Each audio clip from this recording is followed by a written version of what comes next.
አንተ ጋር ብዙ ጊዜ ነው የምከታተለው፣ ግን በቃ በዚህ ተደራጅተው አጥምደው የሚመጡ ሰዎችን በጣም ብዙ ጊዜ ስታያቸው እኔ አንዳንዴ እንደዚህ እያስተማርከን ራሱ ማለት ነው ማንም ማር ከሆነ እኔ እንጃ አላውቅም።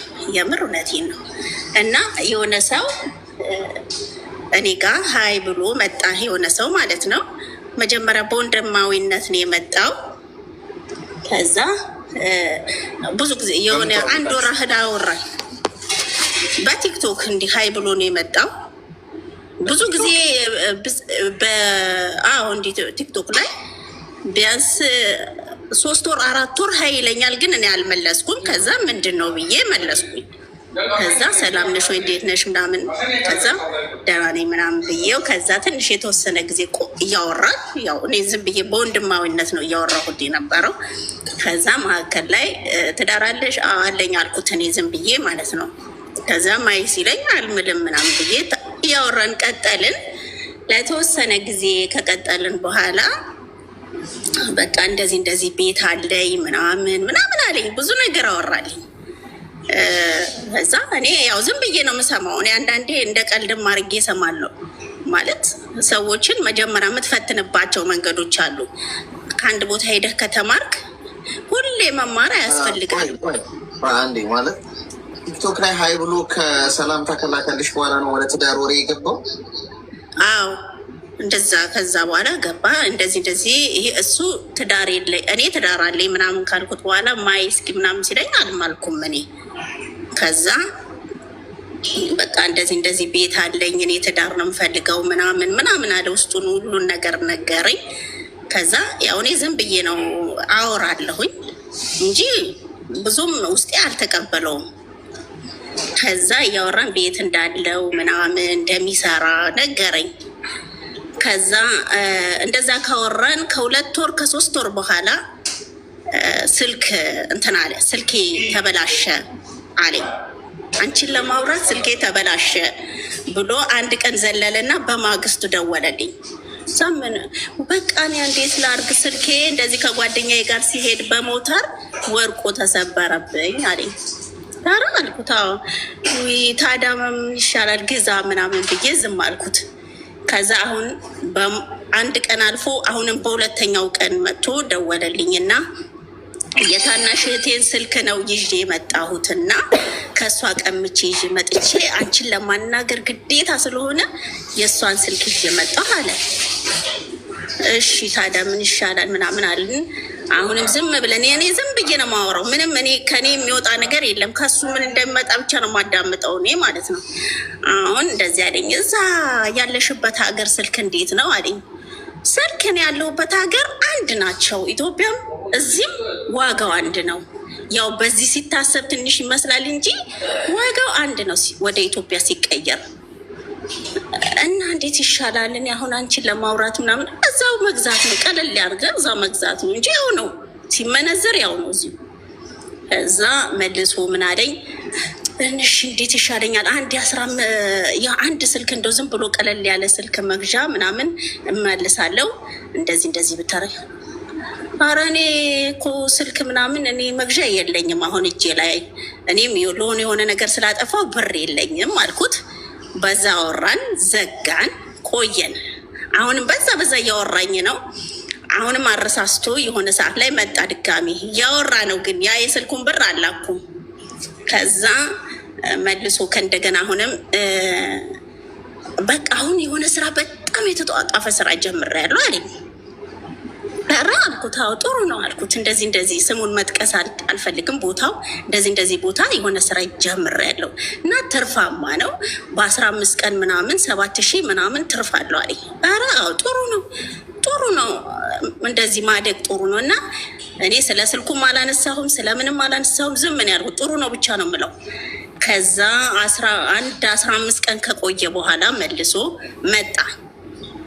ያው እያወራ ነው ግን ስለ ብር።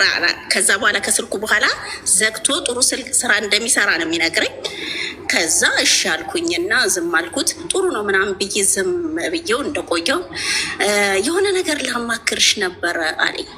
አሁንም ምንድነው ምን ፈልገህ ነበር?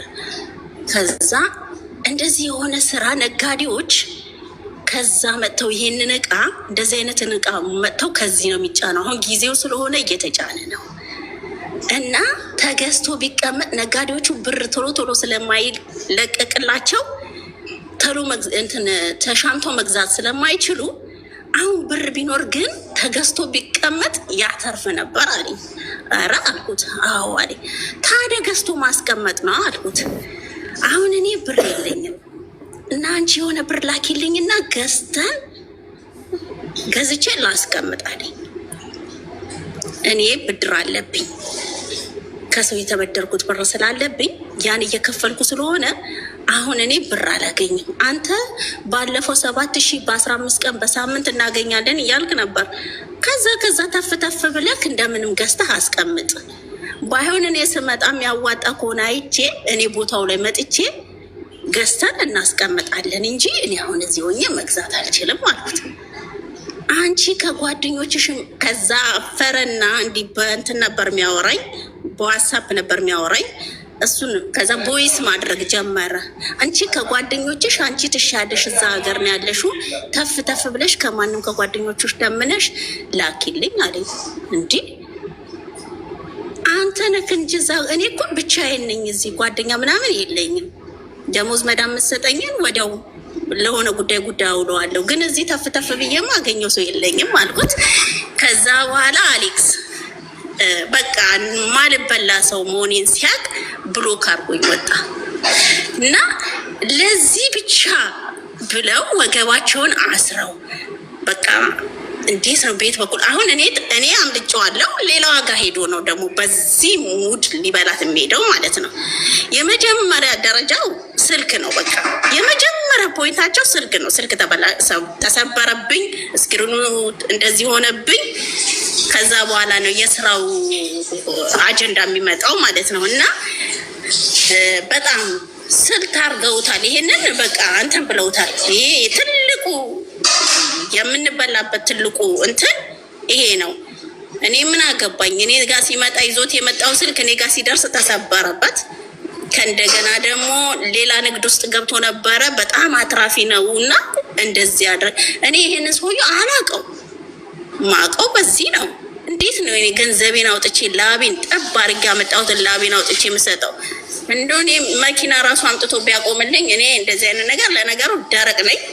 ግን ለሌሎቻችን ግን 200,000 ብር አሁን ቀድም 200,000 ብር እኔ አልሰጥም። 15,000 ብር ነው እኔ የጠየቀኝ ለስልክ በሰዓቱ የጠየቀኝ እስከ 15,000 እስከ 20,000 ያለኝ 20,000 ብሩን እኮ ላመጣው አሌክስ ፎቅ ምድር ብዬ እግሬ ተቃጥሎ ነው ማመጣው።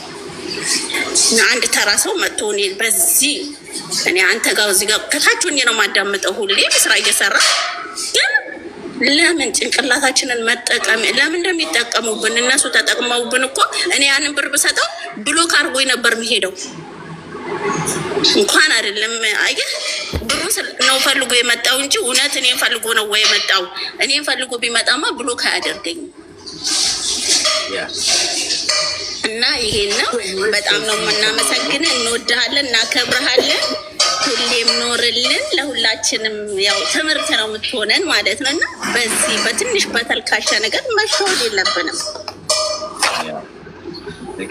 እና አመሰግናለሁ።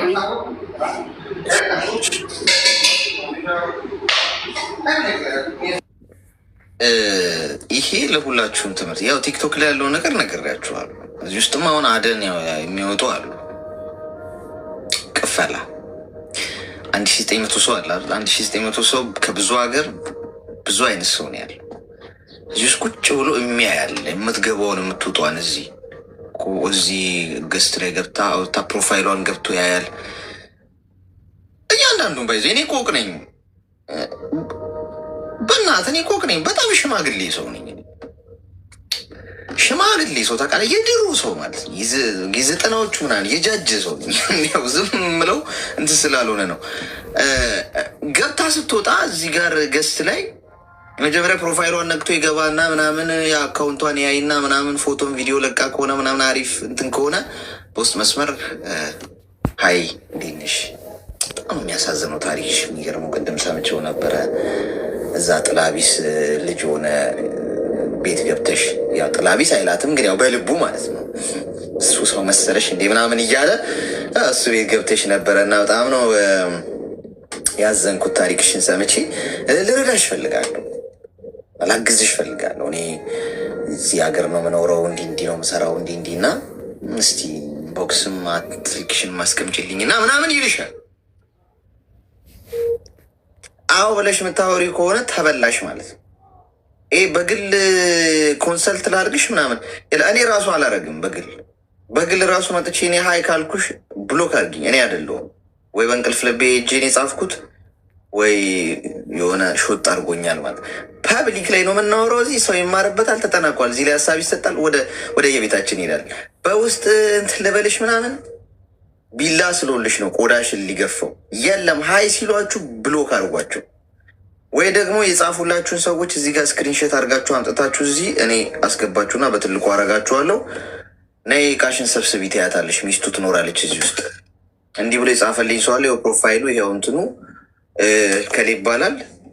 እቃሽን ትሰበስቢልኝ ከቻልሽ በይ። ያኔንም ብሎኛል ፍቅረኛ ነው አንቺ። ሁሉም ሲንጫጫ ታይዋለሽ እዚህ። ያለ ኑ አስገባችኋለሁ፣ እግዚአብሔርን አስገባችኋለሁ። እንደዛ አድርጉ። ጤና ይስጥልኝ። በጣም ነው የምወድህ፣ በጣም ነው የማከብርህ። በጣም ብዙ ነገር ተምሬብሃለሁ። አመሰግናለሁ። እና ልመሰክርልህ ነው የመጣሁት ዛሬ ማለት።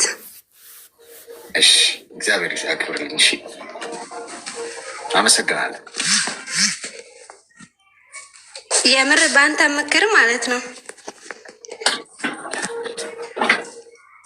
እሺ፣ በጣም ማለቅስ ነበር፣ እከፋ ነበር። እኔ የምኖረው ሳኡዲ ነው ማለት ነው። እሺ፣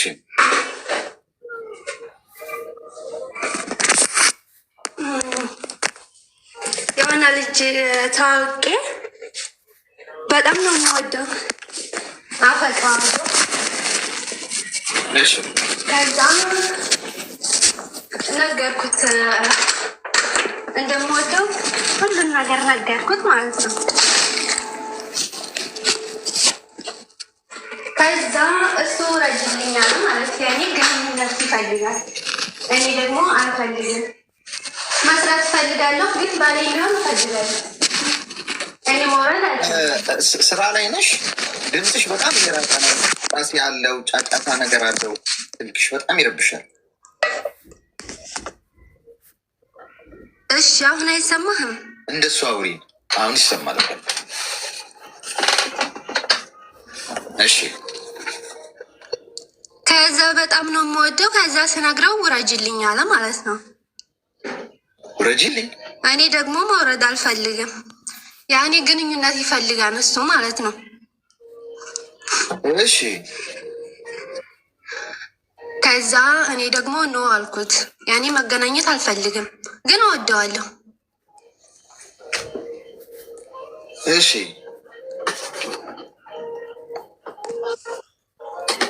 ከዛ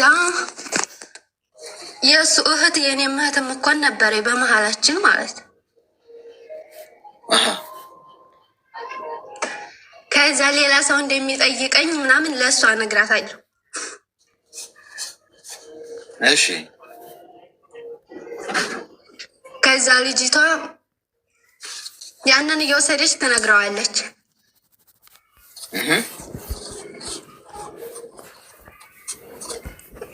ከኢትዮጵያ ወደ ሳኡዲ በመስመር ይደውል ነበረ ማለት። እኔ ግን ምንም አይመስለኝም። ኢትዮጵያ ነው እሱ ያለው? እዚህ ሀገር ነበር። ተይዞ ሄደ ይደውላል። ተመልሶ መጥቶ እንደዚህ ግንኙነት ካላረግነ ሲል እኔም ቢያልኩት መገናኘት አልፈልግም። እሺ። ከዛ መደወል አቆምኩ። እኔ አልደውልም። ይሱ ይደውላን፣ ይሳደባን፣ ይወጣን። ያኔ መገናኘት አልፈልግም ሰው እሱ አቆመ ማለት ነው። ከዛ እኔ ያንተን ምክር አዳምጥ ነበር። ባለቅስም ብከፋም ምንም ብል በቃ ራሴን ማዳመጥ ፈለግኩና ያንተን ምክር ሁሉንም እሰማለሁ። ከዛ አልደውልም አቆምኩኝ ማለት ነው። ስራዬን ሰራሁ።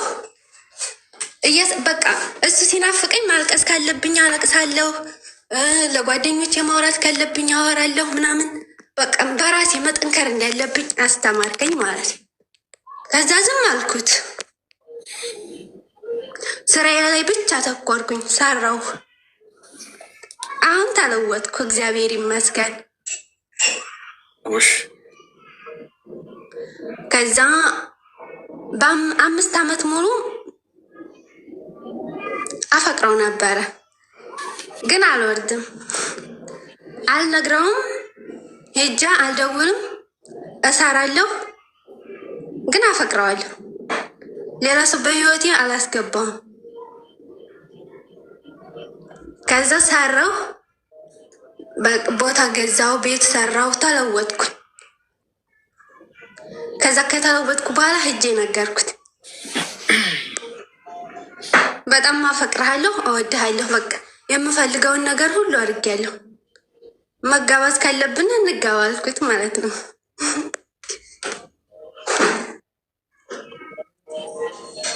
ከዛ እሱ ሁለተኛ ያኔ መጎዳት አልፈልግም ምናምን አለኝ። በህይወቱ ሴት እንደሌለ ምንም አይነት ነገር እንደማይፈልግ ስራ ላይ ብቻ ማተኮር እንዳለበት ነገረኝ ማለት ነው። ከዛ እኔም ካላስ እንደዛ ከሆነ ጨርሻለሁኝ። የነበረኝን ፍቅርም ሆነ ሁሉን ነገር አውጥቼ ስለነገርኩት በቃ አሁን ላይ ሰላም ተሰማኝ፣ ደስተኛ ሆንኩኝና በቃ ለመሰክርልህ ነው የመጣሁት።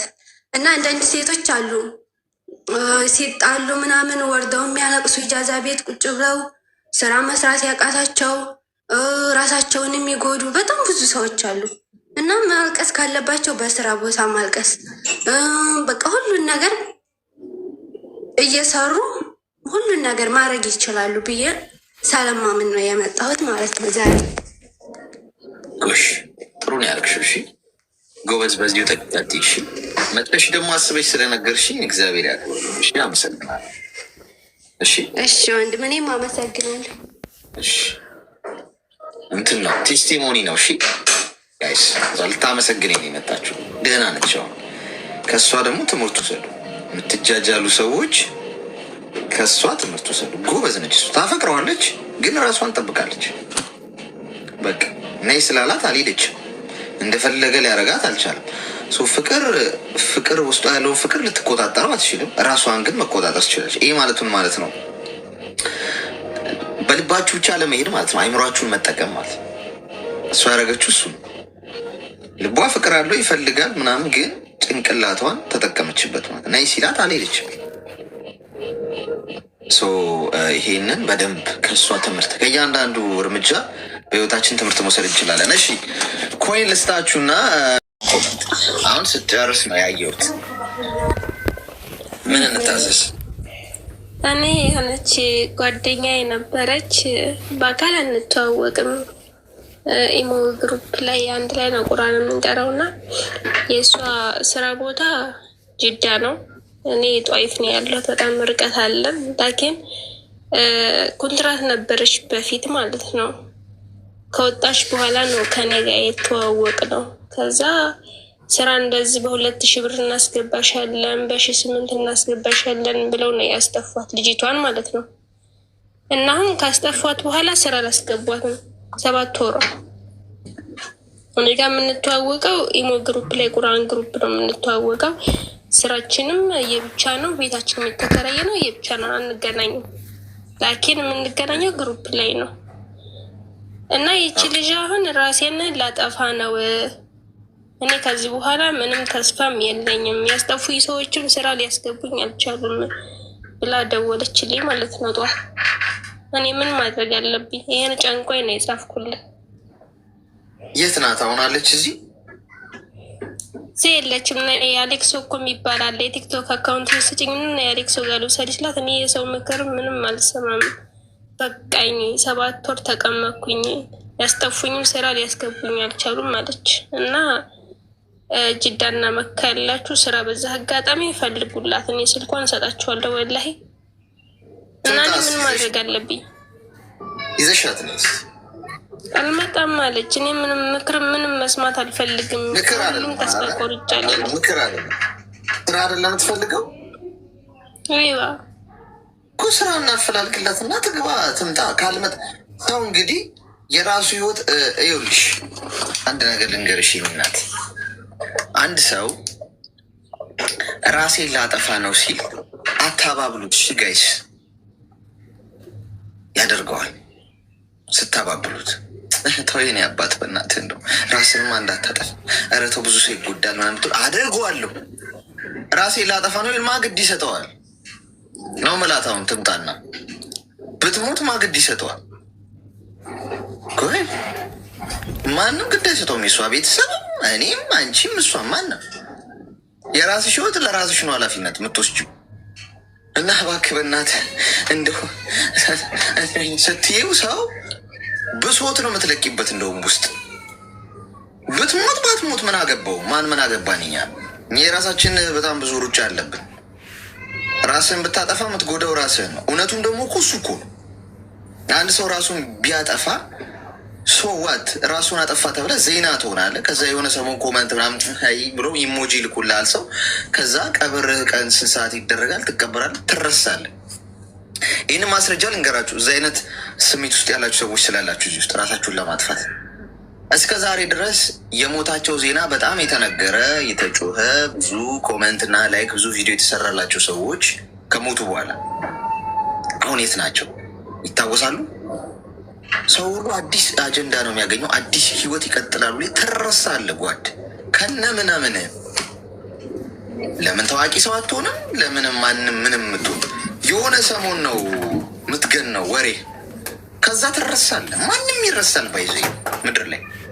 ስለዚህ ይኸውልሽ ስራ እኔ ስራ ራሷን ስለማጥፋቷ ሳይሆን ስራ እናገኝላት። ስራ አይደለም የምትፈልገው ትምጣና እዚህ ው ተባብረው መቼ ብዙ አሉ ላስቸግር እባካችሁ ምናምን ብዬ ድንጋይም ይዘ ለምነን ካሉኝ የለምናቸዋሉ። ችግር የለውም። ስራ ይፈልጉላት። ምክር አይደለም ምክር አይደለም ለምክር አይደለም።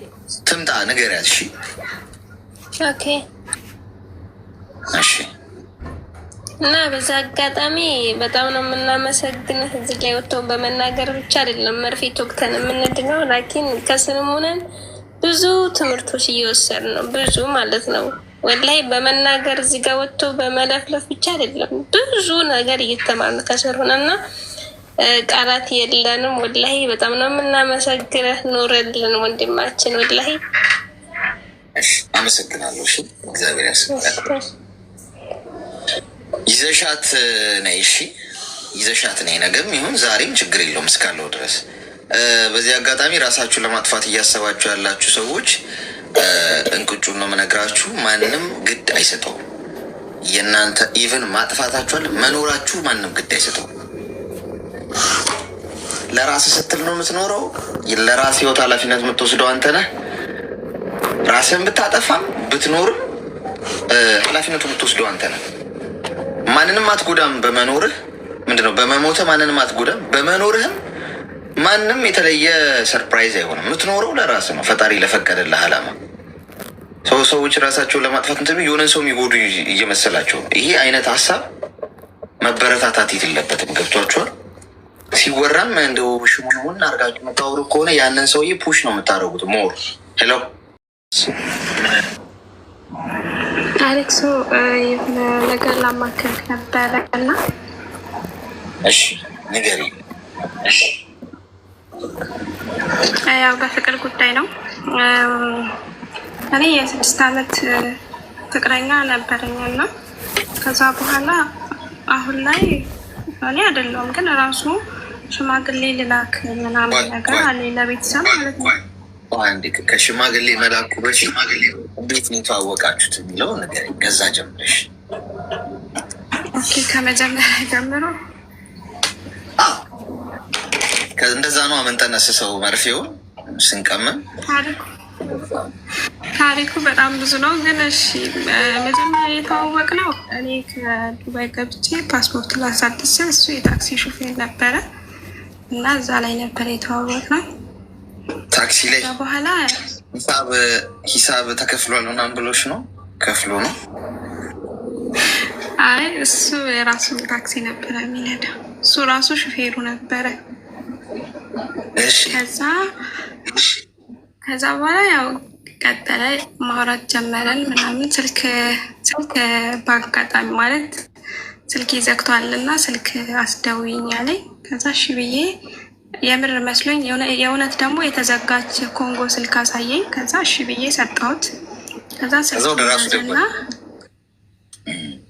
ወደ ጓደኛው ደወለ። ከዛም ማታ ላይ ደወለልኝ ማለት ነው። ከዛም በዛም ማውራት ቀጠልን።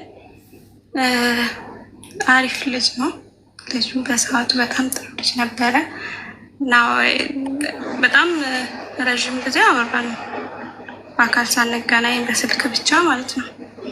ከዛን በስልክ ብቻ ከ2 ወር በላይ ምናምን አውርተን ከዛን ተገናኘን በአካል ማወራን።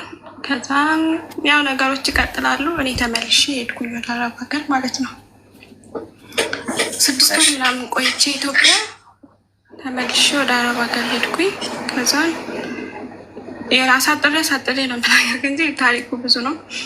ትንሽ ከቤተሰብ ጋር ምናምን ችግርም ነበረብኝ። በዛ ብዙ ነበረ ምናምን። ከዛ በኋላ በቃ በመሀል እኔ የሄድኩበት ቦታ አልተመቸኝም ነበር እና የሆነ ለ9 ወር ምናምን አላገኘውም። ስልክ እንትን አይለኝም አይሰጡኝም ምናምን ነበር ሰዎች እና አላገኘውም። ስደውልም አላገኘውም። ስልኩ ዝግ ነበረ ምናምን። ስልክ ጠፍቶብኝ ይለኛል ከስንት አንድ ቀን ቀጥታ ስደውልለት። ከዛ ያ ሁሉም አልፎ እንደገና ከዛም ጨርሼ ተመልሼ ደግሞ ወደ ሌላ ሀገር ሄድኩኝ ማለት ነው። ከዛ ወደ ሌላ ሀገር ሄድኩ በኋላ ኖርማሊ እንገናኛለን፣ በስነስርዓት እናወራለን፣ እንደዋወላለን ምናምን። በመሀል ብዙ ነገሮች ተፈጠሩ። አሁን እዚህ ካላወራቸው ማልፈልጋቸው ብዙ ነገሮች ተፈጠሩ በመሀል ማለት እና እነሱን ካልነገርሽ እንዴት ነው ታዲያ ሀሳብ እንሰጥሽ? ምንድን ነው የተፈጠረው? በመሀል ወላቼት እስከ ማድረግ ደረጃ ምን ደረሰ።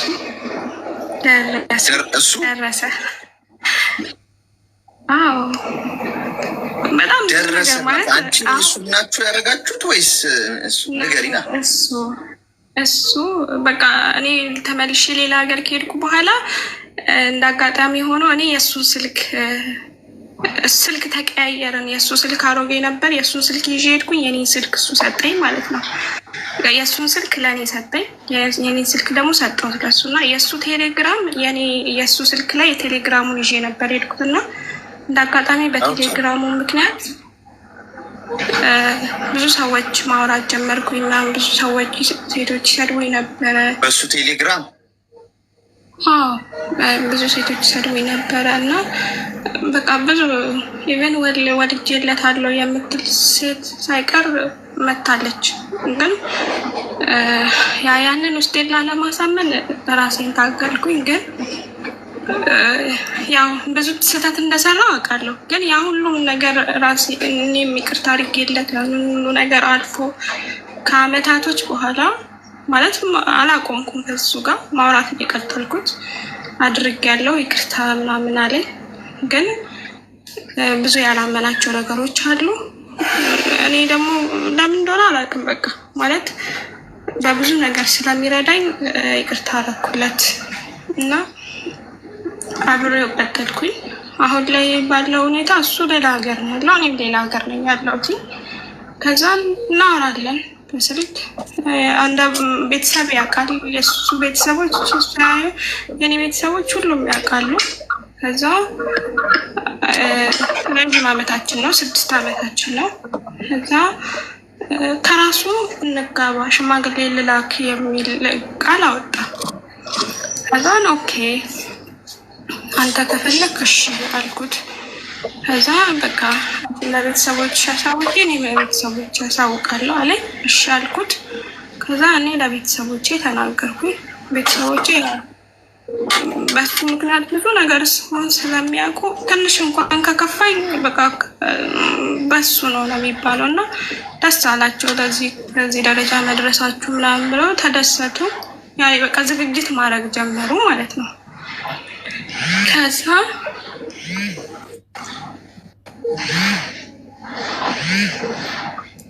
እየደወለ ነው። እዚህ ስትገቡ እኮ ጠብቀው የሚደውሉት ጉድ ነው። ይሰማል ድምፅ። ደወለ ይሰማል ድምፅ ይሰማል። ከዛ እሺ አልኩኝ። በቃ ተስማማ። ስለ ሽምግልና ምናምን እንዴት እንደሚደረግ ከኔ ሽማግሌዎች አዘጋጀው። በቃ ብዙ ነገር ላይ ደረስኩኝ እኔ ማለት ነው። በዛ ሰዓት እኔ በጣም ያንን ሁሉ እርምጃ ስራመድ እሱ ለቤተሰቦቹ እንኳን አላሳወቅም ነበር። ከዛ እኔ ብዙ ነገር ካሰብኩ በኋላ ኢቭን ቤተሰቦቼ ብዙ ነገር ካዘጋጁ፣ እናቴ ብዙ ነገር ካዘጋጀች ከጨረሰች በኋላ እሱ ለቤተሰቦቹ ተናገረ ማለት ነው። ከዛ ለቤተሰቦቹ ሲናገር የሆነ ሰዓት ላይ እሺ ያሉ፣ ሁሉም ተስማሙ፣ ደስ አላቸው ምናምን ብሎ በጣም ደስ ብሎት በቃ ደስታው ከኔ በላይ ሆኖ ምናምን ነገረኝ። ከዛ ማታ ላይ ደግሞ እንዴት ነው ርቀት ለርቀት ሆናችሁ ሽማግሌ ልካችሁ የምትጋቡት ምን ያስቸኩላችኋል ምናምን ብለው አሉ። ስለዚህ በቃ ሁሉም ነገር ይቅርና ጊዜ ስጪ አለኝ ራሱ መልሶ ማለት ነው። እና አሁን ላይ እናቴ ከእናቴ ጋር ማውራት ራሱ በጣም እያፈርኩ ነው። ለምን እናቴ የሰፈር ሰው ሁሉም ሰው ሰምቷል። ለነገርኳቸው አንድ እዚህ ያለች አክስቴ አጠገቤ ለእሷ እንኳን ስነግራት በጣም ነው ያዘነችብኝ። ማለት ብዙ ነገር አድርገዋል፣ ብዙ ነገር እያሰቡ ነበረ እና በቃ በጣም ጨነቀኝ። ያለሁበት ሁኔታ ጨነቀኝ። ከዛ በኋላ በቃ እኔ ምንም አይነት ጊዜ የምሰጥህ ጊዜ የለኝም ለአንተ ግን በቃ ከዚህ በላይ እስከ ዛሬ በብዙ ነገር ሰራኸኛል፣ በብዙ ነገር ተጎድቻለሁ በአንተ ምክንያት እና ከዚህ በላይ ይብቃኝ፣ ሁሉም ነገር ይብቃኝና እኔ በቃ ልኑር፣ መኖር እስካለብኝ ሰዓት ችዬ ጨክኜ ልኑር ብዬ የሆነ በቃ አልፈልግም ብዬ ውሳኔ ወሰንኩኝ። በቃ ይሄ ውሳኔ ስህተት ነው፣ ስህተት አይደለም፣ ለሱ ጊዜ መስጠት አለብኝ የሚለው ነገር አይምሮዬ ስራ መስራት አልቻልኩም፣ መተኛት አልቻልኩም። በቃ ማውራት ራሱ ዝም ብዬ ነው ማውራው ራሱ አንዳንዴ አላውቅም። በቃ ደንዝዣለሁ፣ መብላት አልችልም። በቃ እንቅልፍ እየተኛሁ አይደለም፣ ሳምንት ሊሆን ነው። በቃ ምንም የማደርገውን ነገር አላውቅም። የሆነ ራሴን ማጥፋት እፈልጋለሁ፣ ከዛን ደግሞ እፈራለሁ፣ እናቴ ስላለው በቃ ብዙ አይነት ስሜት እየተሰማኝ ያለው እና በቃ የሆነ ነገር በለኝ እስኪ። እድሜ ስንት ነው? 25 ዓመት ነው። የት ነው የምትኖሪው? ኳታር ነው የምንሆን። አይዞሽ። እሺ ሚዩት አድርጊና አዳምጪ። አይዞሽ። አሁን አንቺ ቺን ቀን ብቻችን ያለሽበትን ይህን ስሜቶች አለፊው እንጂ ታመሰግኘኛለሽ። አንዳንዴ ፈጣሪ ለምሳሌ ልጃችሁ ህፃን ልጅ ያው ልጃችሁን እያሳደጋችሁ ልጃችሁ በተደጋጋሚ ሰዓት እየሄደ የሚጨብጥ ከሆነ ልጅ ስለሆነ ስለማያውቅ እፉ ነው ምናምን ትሉታላችሁ አይደል? ረፍ አትንካ እሳት ነው ምናምን ትሉታ። አያውቅም ህፃን ልጅ ነው ሄዶ ይይዛል። የሆነ ብረት ድስትም ጥዳችሁ ከሆነ የጋለ ነገር ለመንካት ምናምን ይሞክራል። ረፍ ምናምን ነው የምትሉት እና እሱ ልጁ ነው ዞር የምታደርጉት። ግን ያንን ከማድረግ እሳቱን ዞር ብታደርጉት ቀላል ዘዴ ይመስለኛል አይደል? ምክንያቱም ልጁ አይሰማም፣ ልጅ ነው በዛ እድሜው። በቃ ምንም ያንን ነገር ሊረዳው አይችልም። ፈጣሪ በህይወታችሁ ውስጥ ያሉ ሰዎችን በዘዴ ከህይወታችሁ ውስጥ ያርቅላችኋል። ገብቷችኋል? እሳት ነው ታይ ቢልሻት ይኸው እያለቀሽ እኮ ምን አይነት ሰው ለማግባት እያሰብሽ እንደሆነ ራሱ ካለፈ በኋላ ስታስቢው ታመሰግኝኛለሽ። አሁን ያልኩሽ እሱ ነው። ይህ ሰው ብታገቢው ነው ህይወት የማይኖርሽ። ሰው አንዳንዴ ነገሮች ሲበላሹብን እንዴት አልሆኑም ብለን እየየ እንላለን እኮ። ግን እኮ ፈጣሪ የከለከልን ያንን ነገር እንዳይሆን ያደረገው ለእኛ መልካሙ ነገር ስለሚታየው ነው። ምክንያቱም እኛ በህይወታችን ውስጥ ወይ ጥርስ ነው ልናይ የምንችለው ወይ የሰዎች ንግግር ነው። ፈጣሪ ግን ልብና ኩላሊትን መርምሮ ያውቃል። ገብቶሻል? ሰው ምን እንደሚያስብ አንቺ በሌለሽበት ምን እንዳደረገ አይቶታል። በሌለሽበት ስለምን እንደሚያስብ ምን እንደሚያደርግ ተደብቆ ምን እንደሚሰራ ያውቃል። ስለዚህ አንቺ ምስኪን የሰው ሀገር ነሽ ያለሽው የምታውቂው ነገር የለም። ስለዚህ ተይው ብትባይ አትተይውም። ስለዚህ ምን ያደርጋል? እሱን ከህይወትሽ ውስጥ እሳቱን ዞር እንደምታደርጉት ከልጃችሁ ዞር ያደርግልሻል ማለት ነው። እሱ ነው በትክክል ነው የምልሽ፣ ግምት አይደለም። በኋላ ካመሰግኛለሽ እንኳንም ያኔ ይሄ ነገር ቀረ ብለሽ ይሄ ቤተሰብ ሽርጉዱ ምናምን ታዩ፣ እሱ ጊዜያዊ ነው፣ ሰሞንኛ ነው፣ ነገሮች ይረሳሉ። አንቺ መጀመሪያ ማሰብ ያለብሽ ከዚህ ህይወት ውስጥ እንኳን ተገላገልሽ። ሰውየው ቺት የሚያደርግ ነው፣ አሳይቶሻል እኮ ፈጣሪ አይደል? በአንድም በሌላ የሱን ቴሌግራም የሚዘሽ ሄደሽ ምናምን ብቻ አየሽ፣ ግን ወደኋላ ልትይ አልቻልሽ። ጭራሽ ይቅርታ ሲጠይቅሽ ይቅርታ አድርገሽለት ቀጠልሽ። ስለዚህ እሷ ስለማትሰማ ብሎ እሱን ዞር አድርገው ማለት ነው። ሊያገባሽ የነበረውን ሰው ሽማግሌ ልልክ የነበረውን ሰው በቃ ጊዜ ስጪኝ ትቼዋለሁ አለ። እሱ ተመስገን በይ። እቺ ስሜታዊነት ትንሽ ጊዜ ነች። መኝ ለምን መሰለሽ እንደዛ ምልሽ፣ የምታገቡትን ሰው 10 ጊዜ ለቅታችሁ ቁረጡ ጋይስ።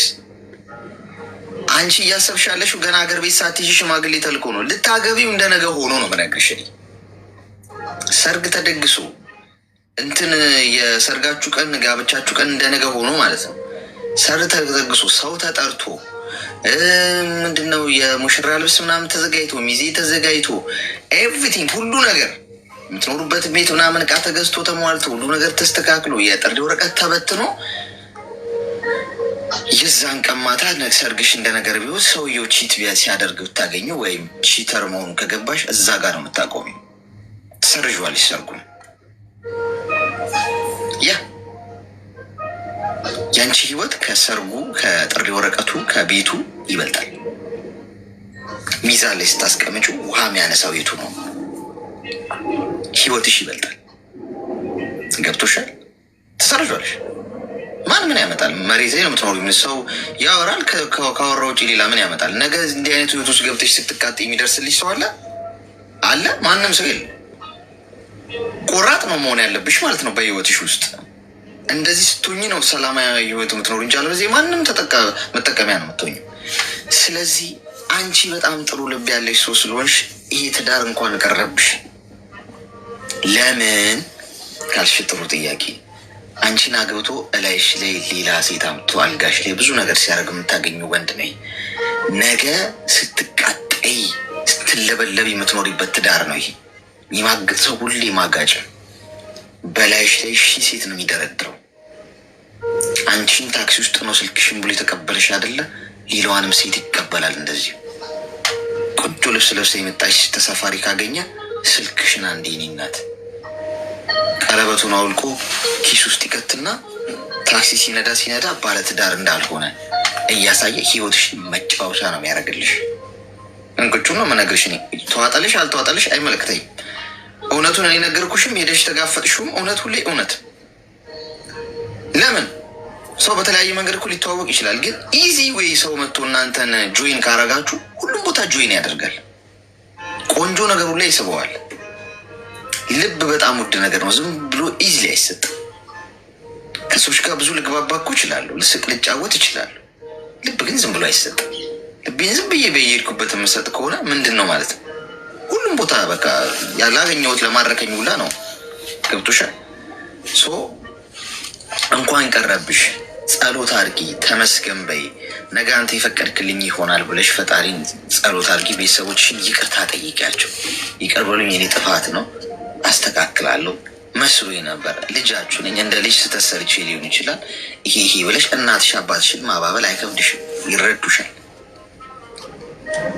ነገ የተሻለ ትዳር አግኝተሽ የተሻለ ህይወት እንደምትኖሪ በእርግጠኝነት ልነግርሽ ይችላሉ። ተግባባን? እሺ፣ አመሰግናለሁ።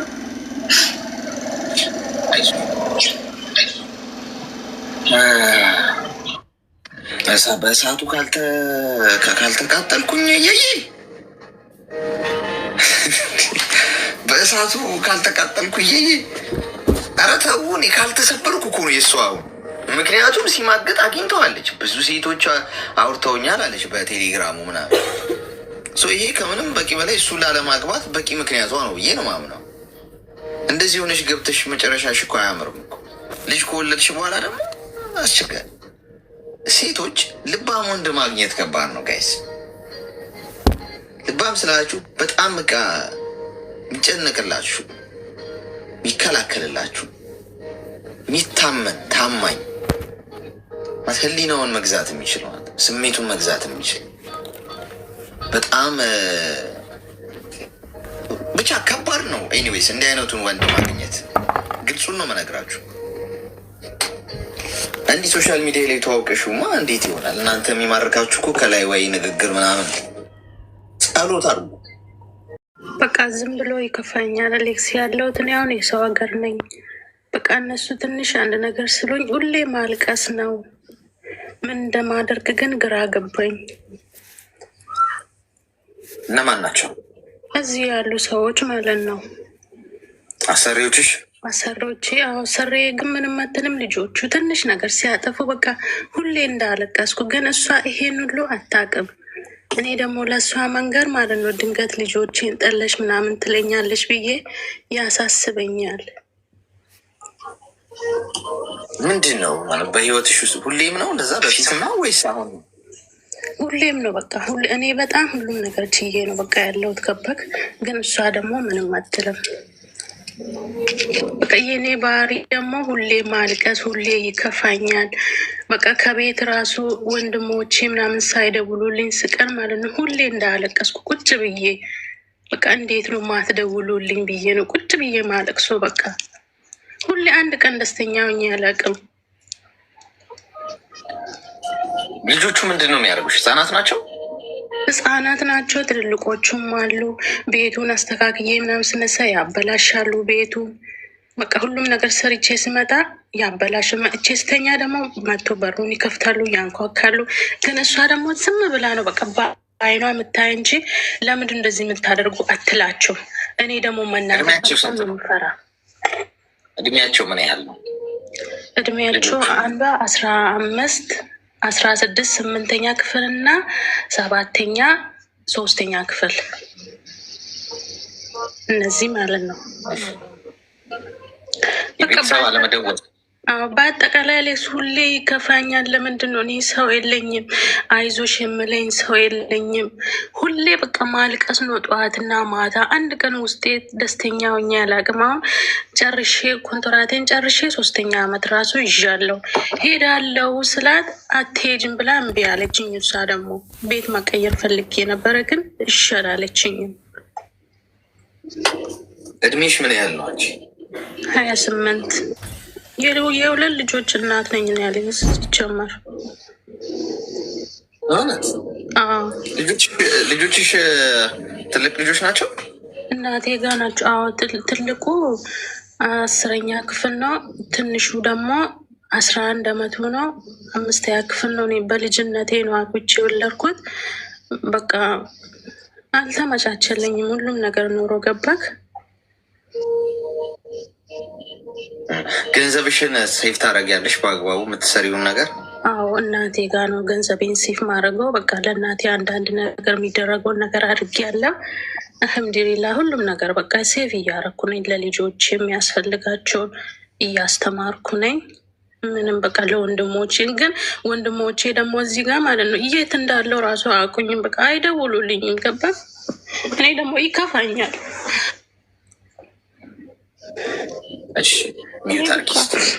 እኔ ለምንድን ነው የማትደውሉ? ለምን አይዞሽ አትሉኝም ብዬ በቃ ሁሌ ከነሱ ጋር እጨቃጨቃለሁ።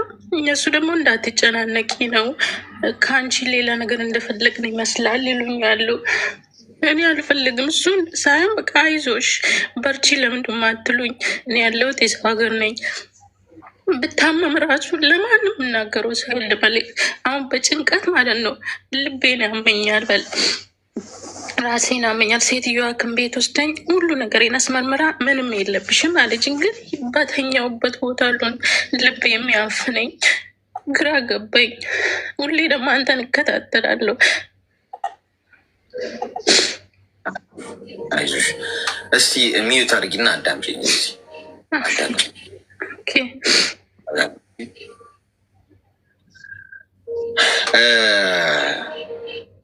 አንደኛ ነገር አሁን አንቺ በሰዎች ላይ ስለሆነ ጥገኛ የሆንሽው ለዛ ነው የሚከፋሽ፣ በትንሹም በትልቁ በራስሽ አልቆምሽም ማለት ነው። አሁን በአንቺ አይነት ስሜት ውስጥ ያሉ ብዙ አሉ እዚህ ውስጥ። ለዛ ነው የምናወራው ነገር ለአንድ ሰው ብቻ አይደለም የሚሆነው። በአንድ ድንጋይ 99 ወፍ መምታት እንደማለት ነው። አንቺ እህቴ አሁን ስለ መከፋት ነው እያወራሽ ያለሽው። በህይወት ቆሞ ለመሄድ እየታገለ ያለ አለ ለነፍሱ። አሁን በእያንዳንዷ ነገር ማመስገን አለብን ምላችሁ ለዚህ ነው። በህይወት ለመኖር እየታገለ ያለ ሰው አለ። ታሞ ሆስፒታል ይተኛል። እስር ቤት ታስሮ ስራ መስራት የማይችል ለማንም፣ ለሀገርም፣ ለቤተሰቡ፣ ለልጆቹ፣ ለቤተሰቡ መጥቀም ያልቻለ ታስሮ ያለ አለ። እድሜ ልክ የተፈረደበት ሊሆን ይችላል። አመታት በእስር ቤት የሚያሳልፍ የሞተ ደግሞ አለ። ከዛ ደግሞ ባለፈ ደግሞ ሞት ደግሞ በቃ አለቃ በቃ ተብሎ የተቀበረ አለ ከመቃብር በታች። አንቺ ከእነዚህ ሁሉ ሰዎች የተሻለ እድል አለሽ። በህይወት አለሽ፣ ነፃነት አለሽ፣ አልሞትሽም፣ አልታመምሽም። የጨነቀሽ አንድ ነገር አይዞሽ የሚለኝ ሰው የለም። አሁን ሚዛን ላይ አስቀምጪው።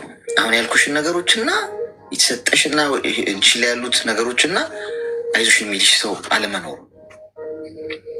ትልቅ ኃይል እኮ ነው። በማንኛውም ሰዓት እኮ ትን ብሎን እንኳን ህይወታችን ሊያልፍ እኮ ይችላል አይደል? አሁን እዚህ ጋር የቆምኩ ነው ይመስልሻል? እና ገላ ልኖር እችላለሁ። የኔ እናት ሰዎችን ጊዜ ነው ማጣጠመው። አሁን ከአንቺ ጋር እየወራሁ ያለኋት እንዲሁ እንደ ቆምኩ የሚቀር አይመስለኝም። እኔ ፊልም አደረገውን ነው የምላችሁ፣ እናንተን አላውቅም። እኔ ግን አሁን እዚህ ጋር ብዙ ሰው እያየኝ ነው፣ ከእናንተ ጋር የተጫወትኩ ነው ምናምን አይደል? ጥሩ ኑሮ ይመስላል ምናምን፣ ግን እንዲህ አይቀጥልም። እንደዛ ነው ማምነው እኔ። ኦኬ ነገም እንደዚህ ከሆንኩ ጥሩ ነው። ያችን አጋጣሚ እጠቀምባታለሁ። ነገም እኖራታለሁ። ከነገ ወዲያ ምናልባት ሊሆን ይችላል የሚያበቃልኝ የኔ ጉዳይ። ምክንያቱም እኔ እንትን አይደለሁም ማለት ነው፣ ፈጣሪ አይደለሁም፣ እኔ ሰው ነኝ። የሆነ ቀን ግን አበቃ ይባላል ህይወቴ። ስለዚህ ለምኑ ነው የምጨነቀው?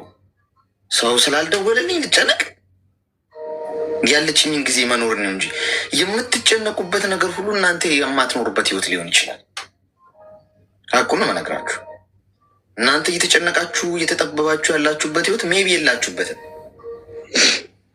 ስለዚህ ማመስገን አለብሽ። አይሽ አሁን ከዛሬ ጀምሮ እንድታተኩር የምፈልገው ሰላምሽ እንድታገኝ ማተኮር ያለብሽ ወደ ውስጥሽ ይሆናል ማለት ነው። ወደ ወንድሞችሽ ሳይሆን ወደ ውስጥሽ። እጄ ላይ ምን አለ? አሁን የሚያስደስተኝ ምን አለ? ልጆች አሉሽ። አሁን እኔና አንቺ እኩል አይደለንም። አንቺ በጣም እግዚአብሔር ባርኮሻል፣ ልጅ አለሽ። ብትሞቺ እንኳን አይቆጭሽም። ከዚህ በኋላ ሞት መጣ ቢባል ዘርሽን ተክተሻል። ከኔ የበለጠ አንቺ አመስጋኝ መሆን አለብሽ። እኔ በቃ አንድ ነጠላ ሰው ነኝ። ወጥቼ እንቅፋት መቶኝ ክልትውብል በቃ አለቀ። በቃ ዘሬን አልተካው። የሚስል ሰው የለ። የሆነ ሰው አንድ ሰው ነበረ ሞተ፣ አለቀ፣ ተጠናቀ። አንቺ ግን አንቺን የሚያስጠሩ ዘሮችሽን ተክተሻል ምድር ላይ። ኤክስፔንሲቭ ነገር አለሽ ማለት ነው። አይሽ ልትስቂበት የሚገባ ሌላ ምክንያት ደግሞ እያነሳውልሽ፣ ልታመሰግኝበት የሚገባ ሌላ ሪዝን ገብቶሻል። አንቺ ሰው ሀገር ነው ያለሽው፣ የምትሰሪበት ቤት ያምናዱሻል። ልጆቹ ምናምን ልጆች ናቸው። እሱን እንደ ላይፍ ስታይል ቁጠሪ። አሁን እርግጥ ነገሮች በጣም ሲደራረቡብሽ ውስጥሽ ያጭርሽው ነገር ስላለ ትንሽ ነገር ሴንሲቲቭ ነው የምንሆነው። ፊኛ እንዴት ነው ትንሽ መርፌ ነገር ስትወገው የሚፈነዳው ወይም የተነፍሰው ጎማን በሉት ሴንሲቲቭ ነሽ። በቃ እነዛ ልጆች እኮ አንቺ ልጅ ስለሚጠሉሽ አይደለም፣ ልጆች ናቸው እኮ። አንቺ ልጅ ስለሆንሽ ሳይሆን ሌላም ሰው ላይ እኮ ያደርጉታል። ህፃናት ናቸው። ሰው በር ሊከፍቱ ይችላሉ ምናምን። እሱ የህይወትሽ ጉዳይ መሆን የለበትም። ምክንያቱም እድሜ ልክሽን እዛ ቤት አትሰሪ። የመጣሽው ለስራ ነው። ስራሽን አከናውነሽ ትወጫለሽ። የራስሽን ህይወት ደግሞ ትቀጥያለሽ ይህን ማሰብ ያለብሽ ከዚህ ህይወት ወጥቼ ለልጆቼ ቅርስ እንዴት ላፍራ? ምን ሱቅ ከፍቼ ልስራ የራሴን? አንቺ እኮ ነገ ራስሽ ማዳም እኮ መሆን ትችያለሽ። ባይዞ ማዳም ጋር የምትሰሩ ሰዎች ተፈርዶባችሁ ምናምን አይደለም፣ የህይወት አጋጣሚ ነው እንደዚህ ያገናኛል። እናንተ ነገ ሜቢ ከዚህ ወጥታችሁ የራሳችሁን ካምፓኒ ከፍታችሁ ዛሬ ማዳም ሆና እያሰራቻችሁ ያለችዋን ሰው ልትቀጥሯት ትችላለች። ማን ያውቃል? ማን ያውቃል? ይህንን ምን አይሆንም ልትሉኝ አትችሉ። ገብቷችኋል ማለት ፊተኞች ኋላ ኋለኞች ፊት መሆን ይችላሉ። ሊፈልግ እስከ ሰራሽ ድረስ ማለት ነው። እስከ ሰራሽ ድረስ ዛሬ ማዳምሽን እንደዚህ የምታያት ወይኔ ታድላ እንደዚህ ኑሯት ምናምን የምታያትን አንቺ ነገ ትሆኛዋለሽ። ሰው ነሽ፣ ሰው ናት። የተለየ ነገር የለውም። የህይወት አጋጣሚ ነው ታችና ላይ ያደርጋችሁ ሰው ከሰራ እንጂ ፈጣሪ ስለፈረደብሽ ወይ ስለፈረደላት ምናምን አይደለም። ሰው አንቺ ከዛ ቤት ወጥቼ እንዴት አድርጊ ቢዝነስ ከፍቼ ራሴን ሰዎችን ቀጥሬ እንዴት አሰራለሁ? ትልቅ ነገር ማለት የሚቆረቁርሽ ነገር መኖሩ ጥሩ ነው። እንደውም እዛ ቤት በደንብ ብዙ ዓመታት እንዳትቆይ ያግዝሻል። አድቫንቴጁን ባይዜ እይታችን ነው። እሺ ነገሮች የምናይበት መንገድ እንጂ የትኛውም ነገር እኛን ሊጎዳ አይደለም የሚመጣው። ስለዚህ እህቴ ብዙ ልታተኩሪባቸው የሚገቡ ጉዳዮች አሉሽ። አንቺ አሁን ጊዜ ስላለሽ ነው ቁጭ ብለሽ የምታብሰልሲበት ጊዜ ስላለሽ ነው ሰላምሽን እያጣሻለሽ። ቢዚ ሁኝ እሺ። ከዛሬ ጀምሮ ለምሳሌ ጠዋት ተነስተሽ ስራሽን ሰራሽ አይደል? መተኛት ካለብሽ ስትነሺ፣ ስራ ከሌለሽ ወይ ማንበብ በምታዩ መንፈሳዊ ህይወት ለምሳሌ መጽሐፍ ቅዱስ ከሆነ ወይ ቁርአን ከሆነ እንደዚህ ማንበብ፣ ጊዜሽን ቢዚ ማድረግ፣ ከልጆች ጋር ማውራት፣ ቀንሽን በሙሉ ቁጭ የምትይባቸውን ጊዜያቶች በቀነሽ ቁጥር እያንዳንዱ ሰዓትሽ የሚደረግ ነገር ስላለው ለመጥፎ ነገር ለኔጋቲቭ ነገር ቦታ አይኖርሽም ማለት ነው። ስለዚህ ይሄንን አድርጊ። ከዛ ውጭ አመስጋኝ ሁኚ። አመስግኝ። ፈጣሪ እኮ ምስግን አለበት። ምንም ጽድቅ ምናምን እኮ አያስፈልገውም። አንቺ ለተደረገልሽ ነገር በሙሉ ማመስገን አለ። በጣም ማመሰግነው። እሺ አባቴ ችግር የለም። አሁን ቀንሶልኛል ትንሽ በቃ እና የሌላ ነው። አመሰግናለሁ። እሺ አመሰግናለሁ። መልካም ቀን። አያችሁ በቃ አሁን እሷን ለእሷ የከበዳት ነገር እንዲህ ስናወራው ይቀላል ማለት ነው።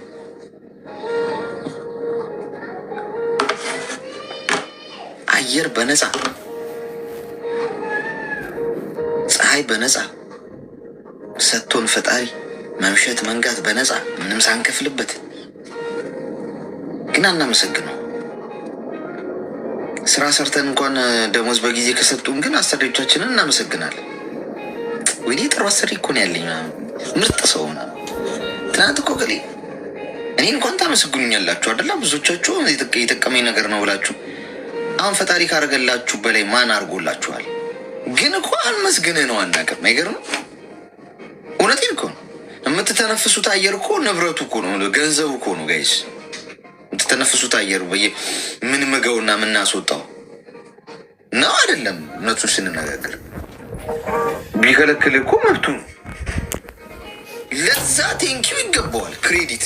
እሱን ቴንኪው ስትይ ሌላ ይጨምራል ነው አካሄዱ። እንደዛ ነው ሲስተሙ፣ እንደዛ ነው የሚሰራው። ለምትምገው አየር ተመስገን ጌታ ይስጥህ። ጭራሽ ይህንን አስቦ አመሰገን እንዴ? ኧረ ሌላ ይጨምርለት። ይህ ማመስገኝ ነው። ህይወት እንዲህ ነው በረከታችሁ የሚያበዛው። እናንተ ግን ያው ስታማርሩ ያለውም ይወሰድባችኋል። እሺ ነይ፣ እየጻፈች ነበር ኮመንት ላይ ደጋግማ። እንኳን ቆየ፣ ደህና ቆየ። ሰላም ነው? ሰላም ነን። ምን እንታዘዝ? የሆነ ሀሳብ ላዋይ ፈልጌ ነው። እሺ ይቻላል፣ ንገረን። ድንገት ከሆነ ሊ ጋር ተዋወቅኩና ማለት ነው። እሺ በጣም ተዋደር፣ እኛ ተዋደር። ከዛ ቤተሰብ አስጠይቅ ምናምን አለች እና ቤተሰብ አስጠየቅኩኝ። እንዴት ነው ተዋወቃችሁ? ከሱ ጀምረህ ንገረን። እንዴት ተዋወቃችሁ? እንዴት ተዋወቃችሁ? አይ ድንገት አጋጣሚ ነው። እሺ እና ሀዲያ ከዛ አገሩ ሩቅ ነው፣ ሰዎቹ የእሷ ቤተሰቦች አገሩ ሩቅ ነው አሉ እና እኔ ቤተሰቦች ሳልወደዱልሽ በዙ ይቋረጥ ምናምን አልኩኝ። እሷ ግን ያው ቢወዱም ባይወዱም ከአንተ መቅረት አልችልም ምናምን ትላለች። እዚህ ላይ እንዴት ትለኛለህ? ቤተሰቦቹን አስገድቼ እኔ ጋር ማድረግ ለእኔ እንትን አይሆንብኝም? እዚህ ላይ ሲምን ትለኛለህ? ምን ያህል ጊዜ ነው የሆናችሁ? ምን ያህል ጊዜ ነው የሆናችሁ? አመት የሆነና መውራት ተያዘ። በስልክ ብቻ ነው የምታወሩት ወይስ ትገናኛላችሁ? ተገናኝታችሁ? አይ በስልክ ነው። በስልክ ነው። በአካል አታውቃትም? በቪዲዮ እንደዋወላለን። በስልክ ነው። ቤተሰቦችን አስጠይቃለች። ቤተሰቦችን አስጠየቅኩኝ። አገሩ ሩቅ ነው አሉ የእሷ ቤተሰቦች ማለት ነው። እሺ እሷ ደግሞ እንደዚህ ሳሉ ቤተሰቦችን ከአሁን በፊት የኔና አንቺ በአካል ተገናኝተን ያደረግነው ነገር የለም ቤተሰቦች ታሉ ዲሉልሽ እዚህ ድረስ ይቋረጥ። እሷ ደግሞ ምንም ነገር የሚሆን ነገር የለም ብላ ከኔ ልትቀራርሻለች። እስኪ እዚህ ላይ ምን ትለኛለህ? ትንሽ አገራ ስለተገባኝ ነው። አንተ ልታገባት ትፈልጋለህ? እኔ ነበረ ግን የእሷ ቤተሰቦች አልወደዱም። ሩቅ ነው ብለዋታል። የኔም ቤተሰቦች ጠይቀው ሩቅ ነው እኛ ሌላ ታይሆን ሩቅ ነው በጣም ይራራቃል፣ ሞት አለ ምን አለ ምናምን ብለዋል። ቆይ የእሷ ቤተሰቦች ያልተስማሙት በርቀቱ ምክንያት ነው? ሩቅ ስለሆነ የአንተ ቤተሰቦችና የእሷ ቤተሰቦች እንጂ ሌላ ችግር የለም። ሌላ ችግር የለውም እኮ ችግር የለውም። አሁን ምንድን ነው መሰለህ በመሰረቱ ቴንኪው አመሰግናለሁ። ምን መሰለህ አሁን በመሰረቱ መጀመሪያ ቤተሰብ እናንተ ሩቅ ነው ቅርብ ነው ከማስባባላችሁ በፊት እዛ እናንተ መጀመሪያውኑ መች ተገናኛችሁ? መች ተግባባችሁ? መች ተዋወቃችሁ? መጋባት እኮ አይደለም ታርጌቱ ወንድሜ፣ አብሮ መኖር ነው። አብረን ለመኖር ደግሞ መጀመሪያ መግባባት ያስፈልጋል። እንኳን እንደዚህ በርቀት በስልክ ቀርቶ ተግባብቴ የተጋባው ሰው ራሱ ከባድ ነው ለማወቅ፣ ጊዜ ይወስዳል። ትከሻ ሰፊ መሆን አለበት። በደንብ አስተዋይ መሆን አለበት። ነገሮችን ኮንትሮል አድርገህ የምትሄድበት መንገድ ነው ትዳሩ የሚያጸናው። 5 ዓመት ቢያንስ ፋይት አድርገው ምናምን አንድ ባልና ሚስት እንደው ተጋብተው እንኳን 5 ዓመት በኋላ ነው የሚዋሃዱት። ገብቶሃል? ለመዋሃድ ማለት በቃ 5 ዓመት ከቆየ ያ ትዳር በቃ አይፈርስም መቼ። ብዙ ሰው ግን እዛ አይደርስም። 5 ዓመቱ ላይ መሀል ላይ ያለው ቻሌንጅ ላይ ይወድቃል ብዙ ሰው። ዶማና ካፋ ይዞ ለመናድ ነው ያፈርሰው። እባክህ ድሮ ምናምን ብሎ ያፈርሰው። እንኳን ተግባብቶ የተጋባው በወግ መካከል እንዲ እኔና እሷ በተግባብተናል። ቤተሰብ ችግር ነው እንጂ እኔና እሷ እኮ ተግባብተናል። ቆይ ወንድሜ ቆይ፣ አይ እንደው መግባባቱን ተው፣ ሚዩት አድርግ እስኪ ሚዩት አድርግ። እንደው መግባባቱን እንኳን 10 ዓመት የፍቅረኝነት አኒቨርሰሪያቸውን ያገቡ ሰዎች እንኳን ተጋብተው ወር እንኳን አይቆዩም። እሱን እንኳን ተው ወዳጅ። ይቺ የሰሞኗ ክንፍ አውጥቶ መብረር መግባባት እቺ አንተ እኮ የሆነች ሰሞንና የሆነ ወራቶች መግባባት ነው ተግባብተናል እያልከኝ ያለኸው። እኔ ብዙ ኤቪደንስ ላመጣልህ እችላለሁ። 10 ዓመት በፍቅር ቆይተው ከተጋቡ በኋላ ግን 1 ወር አብረው መኖር ያቃታቸውና የተለያዩ ሰዎች ለምንድን ነው ያስደነግጣል? 10 ዓመት በፍቅረኝነት እኮ 10 ዓመት እየተመራረቁ እየተዋደዱ ስጦታ እየተሰጣጡ እየተሞጋገሱ ኖረዋል በፍቅረኝነት። እሷን ቤቷ እሱም ቤቱ ነዋ። የሚገናኙት ኳሊቲ ለኳሊቲ ነው። እሱም ጋር ስትሄድ እሷ ዘንጣ ነው የምትሄደው፣ ድክመቶቿን ሸፋፍና ነው የምትሄደው ምናምን። እሱም እሷ ጋር ሲሄድ ፏ ብልጭ ምናምን ብሎ ነው ምናምን፣ ጉድለቱን ሸፍኖ ምናምን። ስማርት ነው የሚጫወቱት። በፍቅረኝነት ጊዜ ይገናኛሉ፣ ወደየቤት ነው። አብረው ግን መኖር ሲጀምሩ ልክ ሲጋቡ ወር መኖር አቃታቸው። ለምን? ስላልተዋወቁ ነው እነዛ ሰዎች አይደለም፣ ስላልተግባቡ ነው አይደለም። ግልጽ ይወጣል። አብረህ ስትኖር ኳሊቲ የሆነው ብቻ ሳይሆን ሸፍናው ስትኖረው የነበረው ነገር በሙሉ አብረህ ስትኖር ፊት ለፊት ይገለጣል። እዛ ጋ ትከሻው ሰፊ የሆነ ሰው ካልሆነ ያንን ነገር አመቻምቾ አስተካክሎ እያረመ እየተነጋገረ ካልሄደ መጋባት ትርጉም የለውም። በ15 ቀን እናተ ቤት ነው፣ እሷም እናቷ ቤት ነች። እሱ ነው እኔ እያልኩ ያለሁት። ገብቶሃል? እንጂ እመነኝ እና ቤተሰብ ተስማምቶ እናንተ ተጋባችሁ ይባል፣ አንተ ሩቅ ነህ እሷም ሩቅ ነች፣ በስልክ ፍቅራችሁ ትዳራችሁ ይቀጥላል። ከዛ መጨረሻ መጎረባበጥ ነው የሚሆነው። ትዳር ከመሰረትክ ጠንካራ ትዳር መስረት ወንድሜ። እድሜ ስንት እንደሆነ አላውቅም። እኔ ግን በህይወት የገባኝን ነገር ነው የምነግርህ። ቸኩለ መግባቱ አይደለም ፖይንቱ። ካገባህ ሴት ጋር 30ኛ ዓመት የትዳር አኒቨርሰሪያችንን ብለህ ማክበር አለብህ። ኬክ መቁረስ አለብህ። እኔ እንደዛ ነው የማምነው። ካገባኋት 30ኛ ዓመት እድሜ ከሰጠን 40ኛ ዓመት የትዳር አኒቨርሰሪ በትዳር 40 ዓመት ተብሎ ኬክ ኬክ መቁረስ አለብን። ጤናና እድሜ ከሰጠና ከኖር እንደዚህ አይነት ህይወት ውስጥ ካልሆነ ቆመ ብትቀርስ ምን ችግር አለ? መግባት መውጣት፣ መግባት መውጣት፣ መግባት መፋታት አይነት ነገር እንዳይሆን በማስተዋል ተራመድ ልልፈልጌ ነው። የቤተሰብ ሩቅና ቅርብ መሆኑ እመነኝ እሱ ህይወታችሁ ላይ የሚያመጣው አፌክት የለም። እናንተ ወደ ሀገር ቤት ብትሄዱና ቤተሰቦቻችሁ ሄዳችሁ ብታናግሯቸውና ቁጭ ብላችሁ ሽማግሌ ተልኮ በስነ ስርዓቱ ብትጋቡ ቤተሰቦቻችሁ ያንን እንደ ኢሹ አያነሱትም። ምክንያቱም ሌላ ሀገርና ሌላ ሀገር ያሉ ሰዎች እንኳን ይጋባሉ እኮ ስንት ባህር አቋርጦ መጥቶ ማለት ነው። ፖይንቱ እኔ ግን እንድታሰምር የምፈልገው ችኮላውን ቀዝቀዝ አድርገውና መጀመሪያ እሷን እወቃት ከስልክ ባሻገር ማለት ነው። ከዚህ ከሞባይል ስልክ ሳጥን ውጭ የእሷን ማንነት ትወቅ፣ እሷም አንተን ትወቅ። ስንጋባ ላለመለያየት አብረን ለመኖር ቤተሰብ ለመስረት ብለህ ለመጋባት ወስን ነው እንጂ ሌላው ነገር ትርፍ ነው። ማን ቤተሰብ እኮ አብሮ አይኖርም። ከተጋባችሁ በኋላ እኮ እናንተ ለምን ቤርሙዳ አትኖሩ? ምን አገባቸው እነሱ? ርቀቱ ምናምን የሚባለው ሀሳብ ብዙ ሀያነሳም ልልፈልግ። ግልጽ ነው ወይስ ተምታታበህ? አመሰግናለሁ። ግልጽ ነው፣ ግልጽ ነው። አመሰግናለሁ። እንዲመኖር ለእሺ፣ እሺ፣ አመሰግናለሁ። ወንዶች አይመጡም ወይ ምናምን ስትሉ ነበር። እንኳን መጣ። ቆዳዬን ሊገፉት ነበረ አንዳንድ ወንዶች። ወንድ አታስገባም አንተ። እኔ ጾታ እያየሁ አላስገባ። እንግዲህ ጾታሽ ምንድን ነው ምናምን፣ ጾታ ምንድን ነው? ፕሮፋይል ፒክቸሩ ጥቁር ሆነ ነጭ ሆነ ሰማያዊ ሆነ እኔ በቅደም ተከተል ማን ነው ስሙ አላነብም። ባይዚ አክሴፕት የሚለውን ስነካው ቀጥሎ ያለውን ነው ምነካው። ግን መርጬ ምናምን በቃ ሴት ጾታ ይቼ ምናምን ማስገባ መስላችሁ ወንዶች አስቸጋሪ ነው። የሆነ ላማክርህ ነበርና ማለት ነው። እሺ እዚህ ያለውበት ስራ ማለት ነው ለወጣ ፈልጌ ዛሬ ለሴትዬ ለነግራት ፈልጌ ነበር። በጣም ፈራውን።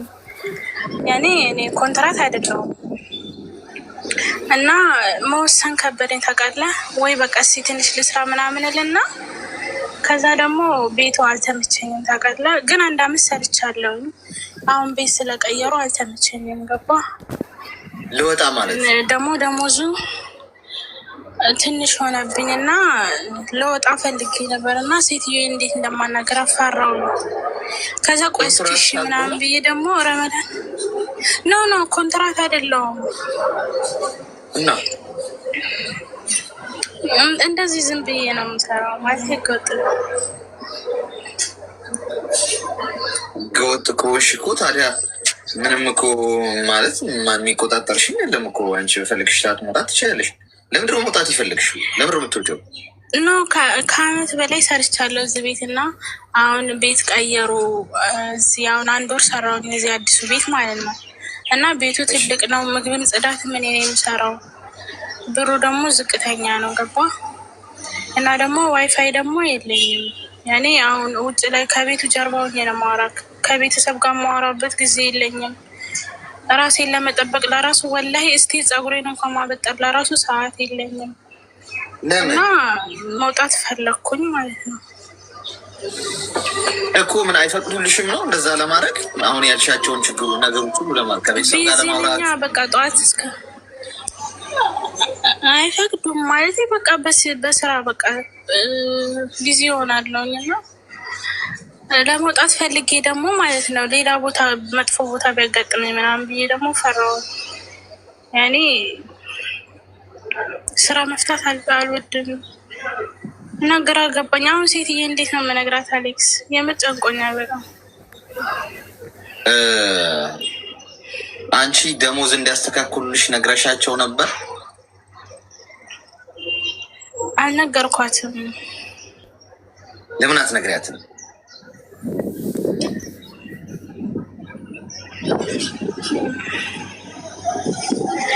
ውስጤ እዚህ ቤት መቀጠል አልፈለኩም ታውቃለህ። ግን እንጃ ከዚህ ውጪ ሌላ ለመስራት ያሰብሽበት ስራ አለ? ይንተሻል ስራ ላገኘም ገና ፈልጌ ነው። እሺ ሚዩት አድርጊና አዳምጪኝ። ሀሳብ ልስጥሽ፣ አይዲያ ማለት ዝም ብሎ ሀሳብ አይጠላም። ኤኒዌይስ ሀሳቡ ገዢ ከሆነ ታነሺዋለሽ። አሁን አንቺ ከዚህ ቤት ብትወጪ ስራ ላይኖር ይችላል። ስራ ሳታገኘው ወርም ምናምን ልትቆይ ነው። ለመውጣቱ ብዙ አያሳስብሽ። ምንድነው ምላት ምናምን ሳይሆን በቃ ከጨረሽ ወርሽን ሰርተሽ ደሞዝሽን ከተቀበልሽ በኋላ መሄድ ትችያለሽ። አንቺ ኮንትራት አይደለሽም። ገብቶሻል? ምንም እሷም ላይ የምትፈጥሪባት ነገር የለም። እንዳትሄጂ ምናምን አትልሽም። የአንቺ ምርጫ ነው። እሱ አያሳስብም። ኒዌይስ ይሉኝታ ይዞሽ ምናምን ከሆነ ምናልባት ይሉኝታ የሚባል ነገር የለም። ማድረግ ያለብሽን ማድረግ ነው።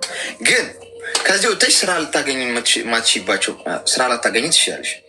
ስለዚህ እንደኔ እየሰራሽ ሌላ ስራ ፈልጌ ወይም አጠያቂ በጓደኞች ምናምን ሰዎች እንደዚህም እዚህም ገብተሽ ስራ ምናምን የተሻለ ምክንያቱም አንድ ነገር ይዘሽ በዚህኛው እጅሽ ሌላውን ሳትይዥ ይህን መልቀቅ የለብሽ።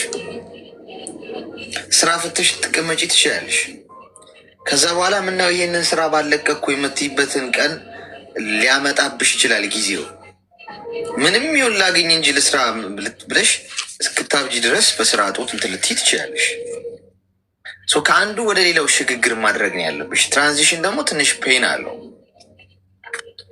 እሷን ቻል አድርጌት እና አጠያቂ ጥሩ ስራ ስልሽ አሁን እየሰራሽ ካለሽበት ስራ አይናቅም እኮ በማንኛውም ጊዜ ያው ሰው ነገን የተሻለ ለማድረግ ነው የሚሰራው አይደል?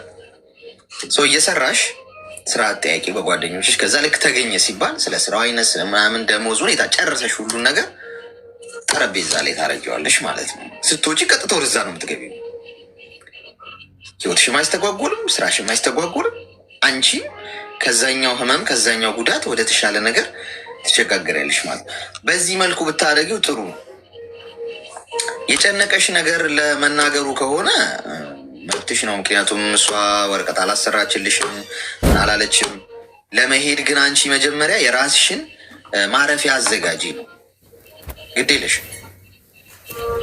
ወጥተው ብዙ ስራ የሌላቸው ሰዎች አሉ፣ በጣም የጨነቃቸው በዚህ ሰዓት። ይህን ሀሳብ እንዴት ታየዋለሽ? አይመስልሽም?